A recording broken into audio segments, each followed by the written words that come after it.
Hello everyone, glad to have you with me, CK2 here, back with an update from the Karen Empire. Before we get started, guys, please remember to subscribe. I'm getting really close to becoming monetized and hitting that 1,000 goal. But this isn't really like a real episode. This is for you guys who have checked out or watched my previous series with the Karen Empire. So, at the very beginning of the game, actually, we didn't start in the 700s. I believe we started in the second start date in the 800s. We started as this little duchy of Dihistan, and we managed to kind of get the kingdom of Dailam. Then we got protection from the Khazars, and from there we were kind of able to outcompete the other nearby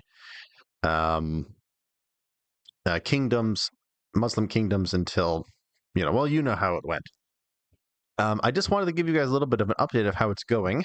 I have about 130 or so years until I can upload this to EU4, and I kind of just want to give you a rundown on what has happened. So for the Empire, the last time you guys played with me was with Kareen the First of the Empire. Although he was like the third Kareen that I played as, he was the first of the hold this title. So he had a lot of children, and he was able to have a very, very big bloodline after this. Before I continue talking, I want you to guess about how big I managed to get this empire to be. I'm going to scroll out, and you can see if your guess was correct or not. What do you guys think? Did I make it to Egypt? Did I make it to Italy? Did I make it to Greece? Did I make it to Mongolia? How far do you think I got? Take a minute to think about it. Okay. So, of course, you guys remember we had all of Persia under our control. We had also gotten up into Central Asia and the Caucasus. We managed to get mostly into all of Anatolia and Arabia. And I got all the way to Central Africa, Ethiopia, Egypt, and all the way to Morocco and a little bit into Spain. On this side, we have gotten on this side of the Indus River, and we've pushed all the way up to these, Altai Mountains up here. So we have gotten quite big, and I'll tell you a little bit about how that happened in a minute. But we actually are a little bit bigger than we appear. So the Indian Empire has been subjugated. They are our tributaries. So they are our permanent tributaries. So I protect them, they give money to me, and they don't bother me. I also have kind of a puppet state going on here with the empire that succeeded the Byzantine Empire. So they were... I was able to put this Godars on the throne. He somehow managed to get a claim on this empire. I'm not actually 100% sure how he did that. I still don't really know how he got that claim. But I was able to put him on the throne. And now the current ruler, the heir, is my dynasty, and my niece is his wife. The second in line or the third in line, I guess, is my son, whose wife will probably get a claim at some point. So hopefully in the near future, we will be able to add this empire as well. And my goal for this campaign, I guess, is to get Rome so that I can begin to undermine the Christianity a bit more. Because they're still going pretty strong. They have high moral authority, whereas Sunni Islam has completely deteriorated. They have literally zero moral authority now, and now the Zikris are the main faith. But anyway, so let me tell you a little bit about what happened along the way. So, let's see. So Danush ruled for, or no, I'm sorry, not Danush. Kareen ruled for quite a long time. So he became the Shahanshah in 1083. And then he died in 1145. So he ruled for like 60 years or something like that. So he was in power for a long time. He had lots of kids. He was able to expand the empire a bit, but for the most part, he had a pretty peaceful reign. The same was true of Danush. So, oh, I'm sorry, this was not true of Danush. So, we had the first major civil war under Danush. So, a lot of the vassals, um, different kingdoms around up here in Khorasan and Armenia and Georgia and Al Jazeera and so on rebelled. And he had to take a lot of violent measures to get that under control. He had to kill a lot of vassals and so on. But then after that, he pretty much had a pretty peaceful regime. And then this is kind of interesting. So his heir, um, Jahangir, also ruled for a long time. So he took control in 1176, and he died like 60 years later in 1231. He was mostly a pacifist, so he never actually declared any wars himself. But the Mobad, or I guess the Moabadan, Moabad, the Mobad of Mobads, kept calling holy wars. So he called a holy war for Jerusalem, for Egypt, and once we got Egypt, we literally got all of Egypt and Abyssinia. It was absolutely incredible. And he also called a holy war or crusade, I guess you could say, for Africa. So under Jahangir uh, and the Moabad of Moabads, we were able to expand the empire like crazy into Africa and Egypt. We also played a role in Arabia, but actually our vassals did most of that work. So they took control of most of it, and then we helped them along the way by, giving them, um, by creating titles and giving them those titles, giving them de jure claims. Actually, a long time ago, the let's see here. I'm sure you guys remember. Let me see if I can pull him up. I'm sure you guys remember Kareen the Ironheart. He was pretty badass. He got most of this territory here in Arabia, but my vassals basically took over the rest of this. But anyway, and then after Jahangir, we had a few other guys who really weren't as consequential. So we had Jahangir II. I think he actually continued a couple of those holy wars, but he really didn't do much. He was very peaceful as well, and he allowed this threat level to go down quite a lot.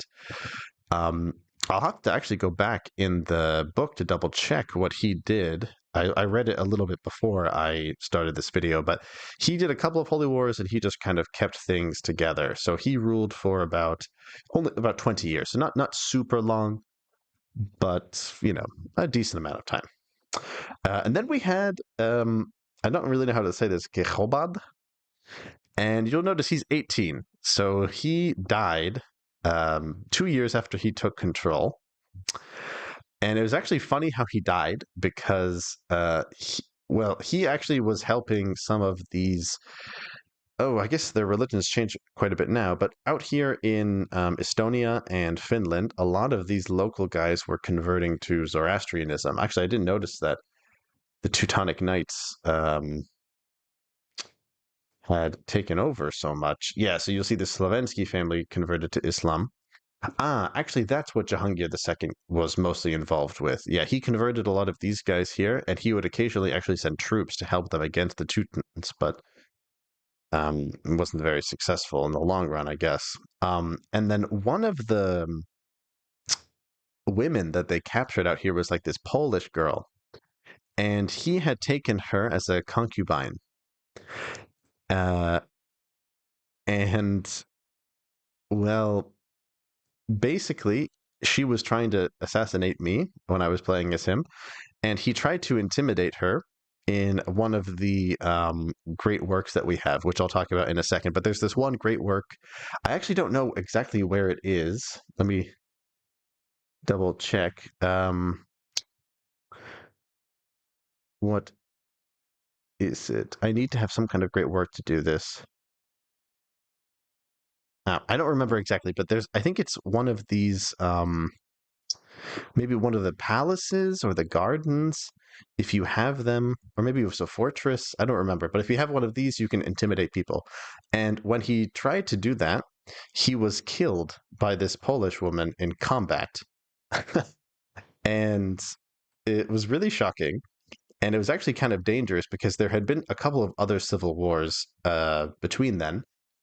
And then Empress Dina, the first female ruler that I have played in this campaign, managed to come to power. She took the throne at the age of 0. And her mother, who was a closeted Taoist, held the realm together, basically. She wasn't particularly skilled, but she held the realm together long enough for her to take control. And she was extremely diplomatic, a very good manager.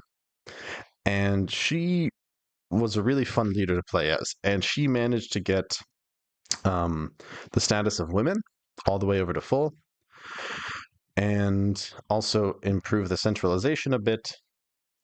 And she was really responsible for taking the rest of Anatolia, pushing beyond the Indus and into the mountains up here. My vassals were mostly the ones that were pushing up here into this territory. And she built countless castles all around here. So, like, probably almost every castle out here in the Great Steppes was built by her. And I was really sad that she didn't get a bloodline because she was so, like, transformational. She also arranged a lot of alliances with the imperial family of China. And I believe she was also the one who finally subjugated the Pretiharans, who have been with us since almost the beginning. Uh, and she also was the one that ended up pushing all the way to the tip of Morocco over here. And she's also been mostly in control of this puppet state, which has converted much of Greece over to Zoroastrianism. And then finally, we have Karine II. And Karine has only been in charge for about 10 years now. The most significant thing that he's done has been supporting this puppet state. And also, you'll notice there's a big Taoist guy here. There were so many more of them earlier. So Abyssinia was Taoist. Most of the kingdoms up here were Taoist. I believe these kingdoms up here were Taoist, and Armenia was Taoist. So he had to do a lot of revocations to get that under control. Yeah, so that's basically what's been going on here. I've also spent a lot of money doing some great works, so we will remember that, you know, uh, this was constructed by Vandad, this university. He was the guy who started the empire. He could have become the Saoshyant, but he just could not quite make it. But yeah, so that was like over 300 years ago. Then we have this royal palace, which is still under construction, and the construction was actually started by Dina about 10 years ago. I thought she would live to be older, so I was going to have this be a center of diplomacy. We also have a new fortress, which was originally started by Jahangir the First, to make kind of an impenetrable area in case, one of our capitals was ever overrun by someone. We also built a garden in Ilam. And I think there are a few other places as well. No, I guess not. Oh, and also we captured Constantinople, so I control that directly. So that's a big plus. So we have Constantinople, Cairo, Alexandria, Baghdad, and I really want to get my hands on Rome. I believe we started one more great work, but I don't know where exactly. But that's basically what I've been up to.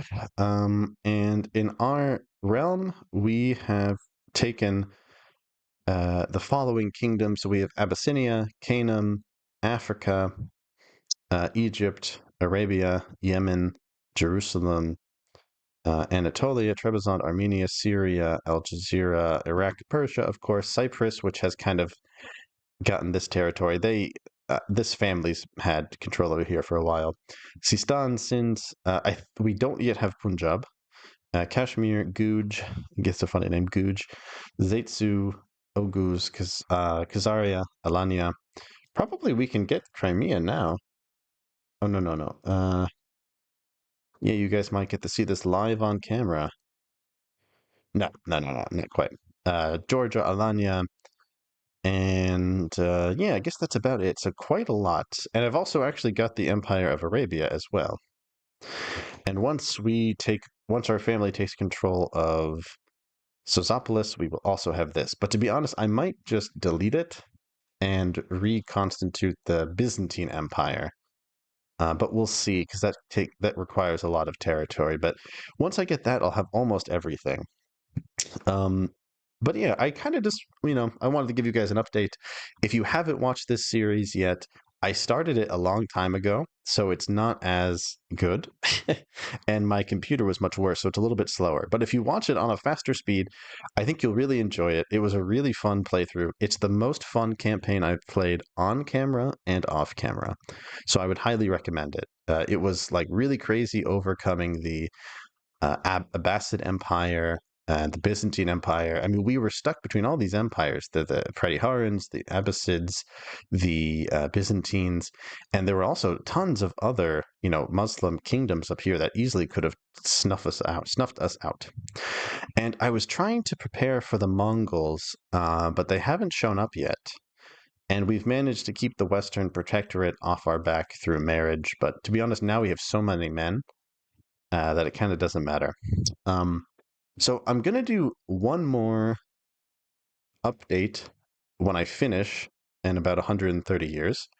And who knows, maybe I will play a couple episodes on EU4 to kind of see how this empire turns out once it reaches the rest of the world. So I really encourage you guys to check out this series. And if you have any questions, let me know. And yeah, I'll try to give you guys another update.